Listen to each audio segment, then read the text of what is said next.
the JCB Mental Performance Consulting Get Loud series. We took a little bit of a break there, but I am really excited to be back and interviewing Jen Wandt today. Been wanting to bring her on for a while, and so finally connected with her after her season came to a close and able to kind of get back after it. So Jen is both a compassionate and dependable individual and athlete. Her competitiveness and determination make her an outstanding teammate, and for that reason, someone you want to avoid competing against. Over the last several years, I've had the pleasure of coaching with Jen, and getting to know Jen on a more personal level. She's both genuine and selfless, and someone you wouldn't mind getting stuck next to on an airplane. Jen grew up in southeastern Wisconsin, playing both soccer and basketball. She excelled at both, no surprise, starting on her varsity basketball team all 4 years, and was competing at one of the top girls' leagues in the country, the ECNL, standing for the Elite Clubs National League. Jen caught the eyes of many on the soccer field, receiving several PDP invites throughout her youth career, and eventually being selected to attend the ECNL National Camp her senior year. It's no surprise that her accomplishments on the pitch led to an outstanding 5-year collegiate career at Baylor University. Jen was the starting BU goalkeeper for 5 years, just ending her final season a few weeks ago. She is a 3-time All Big 12 player and holds the Baylor school record in single season shutouts, all-time shutouts at 39, most career wins at 59, and she's now second in the Big 12 history for overall shutouts. During her 5 years at BU, she helped the Bears to 2 Big 12 championships, attended 2 Elite Eights back-to-back, and these accolades really don't stop here. So if you want to head to the BU's website, you can read more about all of her achievements. Despite this laundry list of accomplishments, Jen is most proud of holding the role of team captain the last 2 years at BU. She states, "No award or win could surpass the feeling of leading a team of amazing women day in and day out. The ability to grow and learn as a leader is something that I did not take for granted." Jen doesn't plan on hanging up her cleats anytime soon. She actually hopes to play pro, either in the States or overseas. Given her diligence and her determination, there's no doubt in my mind that she will get her chance to compete professionally. We are lucky enough to have the opportunity to hear from this amazing individual today. So please welcome Jen Wandt. How are you doing? What an intro, Joe. Thank you. I am known for my intros. So again, thank you for taking some time out of your busy schedule. Jen and I were just talking. She was saying she's still nice and warm in Texas right now, while I'm freezing my tush off here back in Wisconsin. I told her, stay there as long as you can. No rush to come back. So let's get started. I am obviously really excited to hear about your performance journey, how the mental aspects of the game have or have not played a role in that journey. So let's just kind of take a little trip down memory lane, take me back to your youth career, kind of walk me through how you got involved in sports, and then maybe take us into your college career as well. Yeah, of course. So, growing up, I don't even remember not playing soccer. I started it when I was 4 years old. I had an older sister who was playing, so I just kind of got dragged along to her practices and started then. I played club my whole life through FC Milwaukee, and then I believe it was my U13 or U14 year, it transitioned into FC Wisconsin with all of you guys. So that's where I played my entire life. So that's why I come back. It just is basically like my second home because I'm just always there. Then on top of that, I played also basketball growing up. I just kind of played that as my fun sport. I did play through high school, but it was something I never really practiced or anything like that. I just kind of did it for fun. So I did that through high school. Obviously, no, I didn't want to do that in college, so I was never really a big stressor. But when it came to soccer, I knew that going into high school that playing college is something that I really wanted to do. Little did I know, I switched positions actually my freshman year of high school. I switched from center back to goalkeeper, which is kind of a big switch. It's not just like going from midfielder to defender or something like that. So that was a really stressful but exciting time in my life. It was just something totally new. And it made college recruiting a little interesting because I was just I had to learn the position so fast. But going through that, my sophomore year, I committed to Baylor, and then just kind of awaited that and played club for my last 3 years, had a great time in the ECNL. And then going from that, played 5 years in college, which is kind of weird to say because most people only get 4, but thanks to COVID, we were given an extra year. So I decided to take that and get my master's here too. I got my undergrad in political science, and now I'm getting my master's and finishing that this spring in sport management. So, that's kind of a brief synopsis of my career when it comes to just like the logistics of it. So, yeah. Okay. All right. So again, finally come to a little bit of a close here. 5 years, extra year, lucky you. So take me again back to your youth career. I know you mentioned the basketball piece, that kind of being your fun sport.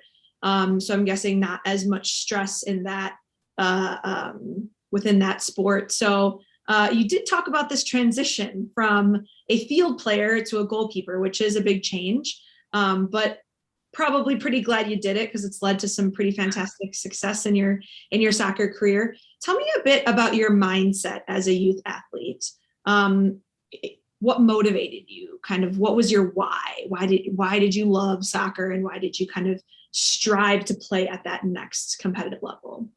Yeah, for sure. And first off, I'd like to say that I did just say basketball was my fun sport. That doesn't mean that soccer isn't also my fun sport. It just wasn't as stressful because I just didn't practice basketball at all, really. Noted. So soccer is fun, and that was basically my why growing up. And still now, it's why I want to play pro too. I just love playing soccer. So I think that that's my biggest why. I just love it. But on days it gets tough, and on days that you may not always want to go to practice, my why for the most part was just really my teammates, and just through club and through college, just those relationships I've grown, they make it really, really easy to just keep going. And my mindset throughout youth was, obviously we're playing with our best friends, but I just wanted to get better and better every day. And when I switched to goalie, that was really difficult sometimes because I felt like I didn't know what I was doing, which in reality, I didn't know what I was doing. So I went from being this confident kid on the soccer field to all of a sudden I wasn't prepared. So my confidence went down a little bit. But as the months continued and as I kept getting coached by everyone at the club and just playing in more and more games, that confidence started to grow back when I started to actually figure out how to play goalie. It took about a lot of months, a lot of years, still figuring out in some ways. But, so that was my why, just trying to figure it out and just get as good as I can, as fast as I can, and in hopes of playing in college. And then once I committed to Baylor, my why just shifted a little because then my eyes were just on preparing to be able to maybe start in college, and just that was my goal throughout my youth. So I would say that those are my whys. Okay. So going back to that switch to goalkeeper, I mean, you're taking on a new role. And I know, if like reflecting on my experiences, if I were to flip from a field player to a goalkeeper, I know nothing about goalie other than what you have told me, or the goalie coach that we have at FC Wisconsin. So how did you cope with this? I know you mentioned a little bit of a decrease in confidence after you started to see some success, on the pitch. That confidence started to grow, but was there any way you kind of dealt with the stressors in switching to a different position, or kind of any coping strategies used to kind of boost your confidence? Yeah, I had great mentors to look up to, like a couple years older than me, Jordan Bloomer, this club knows her. And then a few years older than that, Michaela Ungaro, both two are still my best friends to this day. And I was lucky enough to just get to learn from them. So whenever it was tough, I could always just go talk to them. And those are two people I learned from. Obviously, I learned a lot in goalie coaching and through just the coaches and doing it myself, but getting to watch them succeed on the field allowed me to then build into that and try to do that myself. So I would say that just everyone, all the goalies, but specifically those two, were just huge helps to me. and learning the position, and definitely helped me cope with it when I felt like my head was spinning and I didn't really know what was going on. So those two for sure. And just kind of, I know it's a cliche saying, but trust the process. That was told to me literally every single day when I was doubting it. So just trusting that process and knowing that the end goal was going to be so much greater than the little struggles that were going on in those times. So it sounds like relying on some positive role models you had in your life, being able to watch them succeed, learn from what they were doing, and then also trusting the process, which I love. I'm all about focusing on the process. So I can appreciate that comment. So what role, if any, did sports psychology play during your youth career? I won't lie, during my youth career, I just feel like it wasn't really a huge role. It wasn't talked about a lot.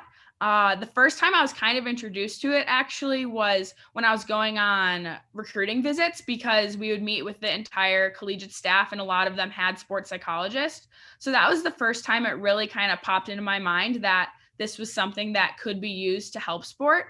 But, growing up, it just wasn't really talked about that much. And we obviously had no one like you who's pouring into these kids. Like, I wish we did, but we didn't. So really until I got to college, it didn't play a huge role. And I think that that's something that could have helped a lot through my transition, just through goalie and life stuff. I just think it could have helped a lot with kind of relearning that confidence and all those other aspects that come with it. So you mentioned going on some of these recruiting trips and getting the opportunity to meet whether it be a sports psych or a mental performance consultant that they had on staff.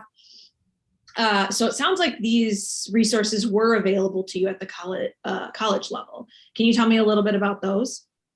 Yeah, and then they were definitely available since my freshman year on, but it just, even in these past 5 years, it's grown exponentially every single year. But from sports psychologists to just trained mental health professionals, normal psychiatrists and psychologists, just all of those resources that a lot of my teammates and a lot of student athletes use in general, and really just this whole student population. But in athletics, I think a lot of us utilize them greatly. I know that throughout my entire 5 years here, or maybe 4 of them, not my first year, I have had a psychologist. So, I've gotten to meet with her numerous times throughout my years here. I won't lie, I wish I would have met with a sports psychologist more. It just, it's something that even if you don't think you're struggling in a certain area, it's something that can always be improved, I think. So it's never going to be perfect. So, but I know a lot of my teammates utilize a sports psychologist a lot in a lot of different sports, and like individualized sports, use them more and more. So in college, it definitely did ramp up, and I just see it progressing even more once I leave here. So I know you mentioned not utilizing this resource as much as maybe now reflecting back on it, you wish you would have. But to the degree that you're comfortable, can you talk about an area, what part of your mental game, maybe your area you struggled with the most throughout your collegiate career? Yeah, when it comes to sport, I just basically struggled with, like throughout my youth for sure, just kind of like feeling that no matter what improvement I made, it wasn't good enough. And I just I always just wanted to be better. And that's sometimes a good mentality to have, but it can also be detrimental if you feel like you're never going to be good enough. Mm-hmm. So in sport throughout my youth, that was definitely a big thing. And especially once I switched to goalie, I just felt like I just wanted to keep doing more and keep making more and more progress. And I just felt like it was never enough. And like if goals would go in, I would feel like super down on myself, even though anyone who's watched soccer knows that it's not always a goalie's fault. Sometimes it is, but not always. But no matter what, I would just feel that way. So I would think that that was my biggest mental issue in my youth. And then even continuing into college, like just trying to like be okay in the present and be okay with where I'm at as a player right now, and not just like think about where I need to be for the future. So how did you keep your mind on the present? How did you not get too caught up in a goal or a mistake you made in a previous game, or whether or not your team was going to make the NCAA playoffs at the end of the year? How did you, what was your mindset, and how did you keep yourself in the present? Yeah, I mean, it is still something that even in this last year, as I'm 22 years old, I still struggled with that. But I just knew that, I mean, one, relying on my teammates and my family and my coaches, like that was a big role, just having people keeping me grounded and just remembering what the present is. And then just remembering that it's a sport that you're supposed to have fun with. And that's ultimately why we're doing it. If we didn't like the sport, we probably wouldn't be doing it because that wouldn't make any sense. So just kind of remembering those things and just remembering that everything is going to turn out how it's meant to turn out. And as I've gotten older, that has helped me a lot, and I've gotten a lot better at that. And good thing, because like with my season ending, I couldn't imagine, like 4 years ago, if I would have been told my college career is over, I don't know what would have happened. But now, after using all those resources and just remembering that it's all going to work out, I feel like I'm in a good place to, obviously I'm still disappointed that it's over, but I'm in a good place to just kind of accept it and be able to move on. I don't know if that really answered your question, but so if you have any others, I kind of went on tangent there, but. No, so it sounds like social support was huge for you. Yeah. In kind of helping you get through some of this, but then also just giving yourself little reminders, one, to have fun, which pretty easy to forget when you're playing at a collegiate level. So just reminding yourself of the fun aspect, to focus on the process, to take it a game at a time. I think that's all really, really good information that I think a lot of viewers are going to appreciate, and hopefully let sink in and reflect on. Yeah. So were there any lessons that you learned throughout sport, basketball or soccer, your fun sport or your other fun sport, that you know have helped you kind of navigate life? Yeah, one lesson that, I mean, all of these have come from my coaches. None of them are just my own that popped into my head, I wish. But one that kind of goes into what we were just talking about was our head coach, Paul, would always tell us after every week and every game, just like focus on what's right in front of you, because if you just look ahead, you're going to trip on it. And that just kind of stuck with me because it just helped me live more in the moment, because I just think that's important in all aspects of life, whether it's soccer, academics, social, like just living in the moment's really important and something I've really struggled with. So being able to just like be in the present and not look too far ahead, like in a soccer sense, not look to, are we going to make the Big 12 tournament? Are we going to win it? Are we going to make the NCAA tournament? All of those things, like not looking too far ahead and just focusing on like the game at hand, whether it's a preseason game or the practice at hand, just being able to focus on that. And I think that just can go towards life too, because whether it's getting a job or like thinking about where you want to be in 10 years, it's great to have goals. It's great to have ambitious goals, but at the same time, you kind of got to focus on what's going on right in front of you. Otherwise, you're never going to get to those. So that was one big, big thing that this entire experience has taught me. And another thing that our strength coach would always tell us when we're going through like tough conditioning or a tough lift, because it's not always going to be fun, but when we would be complaining and we'd be like, oh, this is so hard, she would just always remind us that being able to play college soccer or college sport in general is a challenge, but it's not hard. And that really stuck with me because it helped you just kind of get into the mindset of embracing the challenge instead of just kind of complaining that it's hard, because there are real life things that are very hard that all of us are going to go through at some point or another. But getting to embrace the small challenges and get those wins will just help you even more when you do have to face hard things. So those are the two biggest things that I have learned through my time here from great mentors of mine. So yeah. So that's fantastic. So kind of pushing yourself outside of your comfort zone and sitting in that space, being okay with it, and knowing that that's going to lead to growth.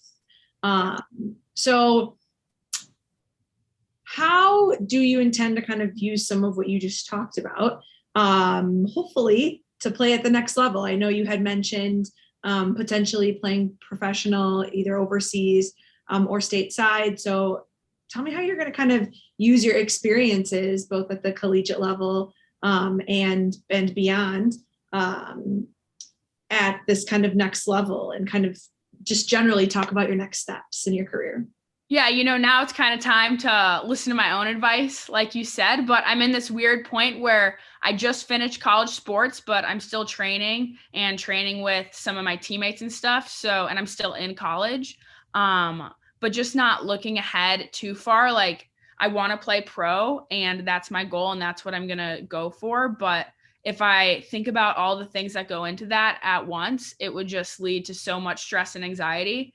So just kind of taking the next steps one by one, which would be, contacting some coaches, getting my name out there, things like that, but not getting overwhelmed with, oh my gosh, am I going to go? Where am I going to live? Am I even going to be in this country? What country am I going to be in? Like, that's a lot to think about and a lot that I could stress about and I have stressed about. I'm not always perfect at it.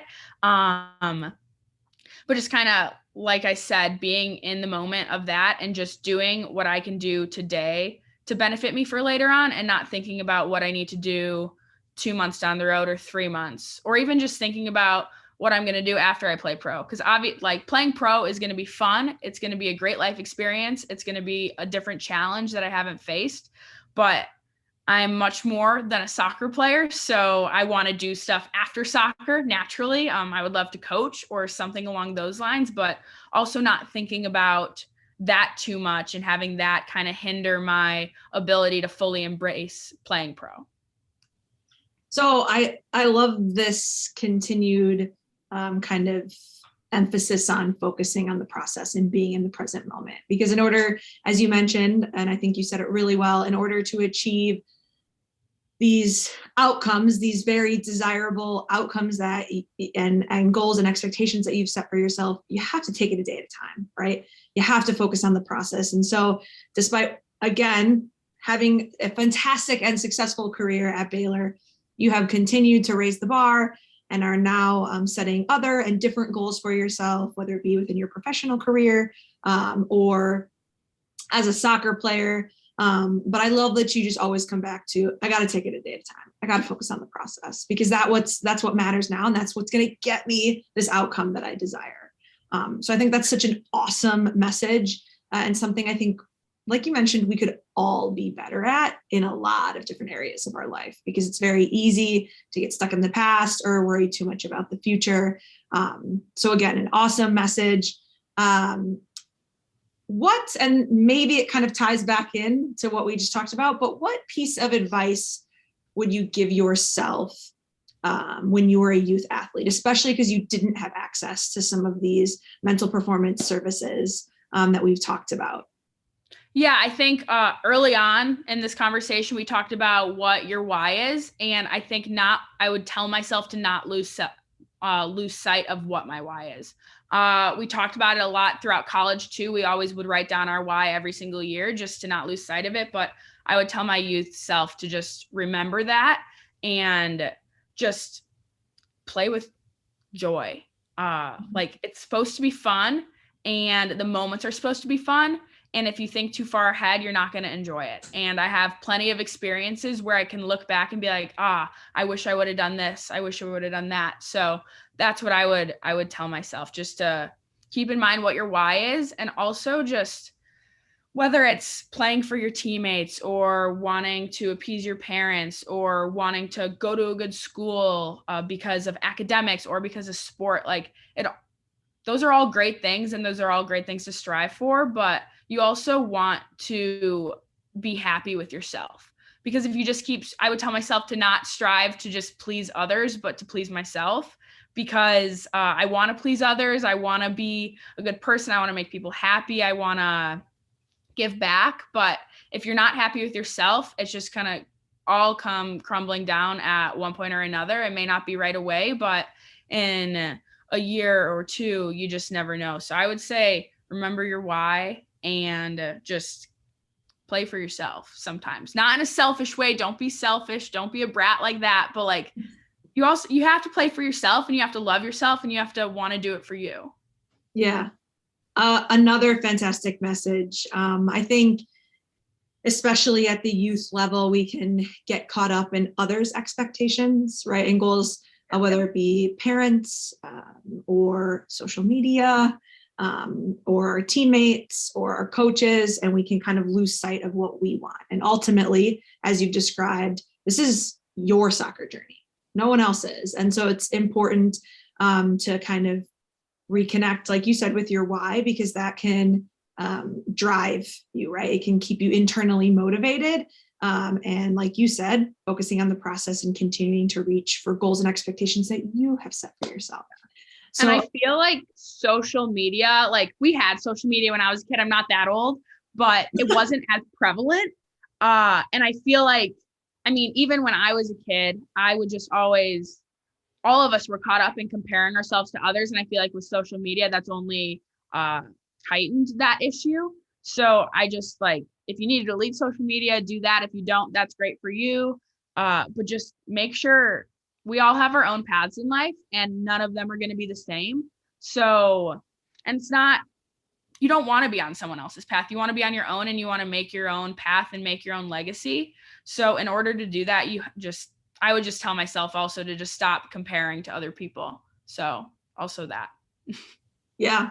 Again, more great words of wisdom. And I think a very tough thing for youth in our current culture, because going back to it, there is a lot of comparison, and there's a pretty big emphasis and focus on the outcome. Players want to play for the winning team. Players want to start. Doesn't matter what team they start for, they just want to start. Players want to be the best. And so I think that can ultimately sometimes lead to a disastrous path or get you down maybe the wrong path. So I think, to your point, that's again more great advice, whether it be deleting social media or limiting your time on social media, and knowing, like you said, that your journey is yours, and it's going to look very different than every other person's. So to be careful and cautious of that comparison. So I would love to let you have the last word. I know you've offered a lot of great advice already, but any other kind of words of wisdom, quotes, anything you want to leave with our audience? Oh, that's a loaded question, but I mean, this may be also cliche, but just take advantage of your resources. There's more and more resources at FC Wisconsin, having Joe and Christian, all those resources, just take advantage of them. And even if you don't think you need to, you need to. Like, even if you think your mental state or your mental health is in a good spot, that doesn't mean that you can't still see a sports psychologist, talk to someone who's a third party, who isn't just gonna kind of be telling you things you want to hear. There's so many resources out there, and if you're not taking advantage of them, you need to. So that's my biggest piece of advice. And I also have to follow that advice. I have tried to throughout college as more and more resources have become available, but yeah, that's all. And it's, this is the most cliche thing I could ever say, but it's okay to not be okay. Like, it's okay to be struggling and to ask for help, to ask Joe for help, to ask one of the coaches to meet, to ask anyone. Like, that's okay. And yeah, that's okay. That's all I have. That's my biggest advice. I don't know it all. I'm not the keeper of most knowledge, but I would say just use your resources and get with people who do know. Yeah. Yeah, I love that. It's okay to not be okay. I love that. So Jen, I want to thank you so much for your time today. Can you kind of let our listeners know where they can find you? I know we talked about limiting our social media, but where they can find you on social media in case they have any questions, or would love your individual feedback. Yeah, of course. I did talk about limiting social media. I do love social media. I'm on Instagram. My name, Jennifer Wandt. I think it's on here somewhere. I'm on Instagram. I'm on Twitter. I watch TikTok, but I'm not really on TikTok. That's not my thing. But yeah, either of those two. Also, if you need to meet, get a coffee, anything like that, Joe has my number. So if you need it, you can just get it from her. I'm more than happy to talk with anyone. But yeah. like I said, very genuine and selfless to offer herself up for a coffee date here. Take advantage of it, you guys. She's only going to be in town for a limited time around Thanksgiving. So I have a feeling your coffee date schedule is going to fill up quick here. Well, again, thank you, Jen. And we wish you good luck in the next coming weeks as you prepare for hopefully what is your continued soccer journey. Of course. Thank you.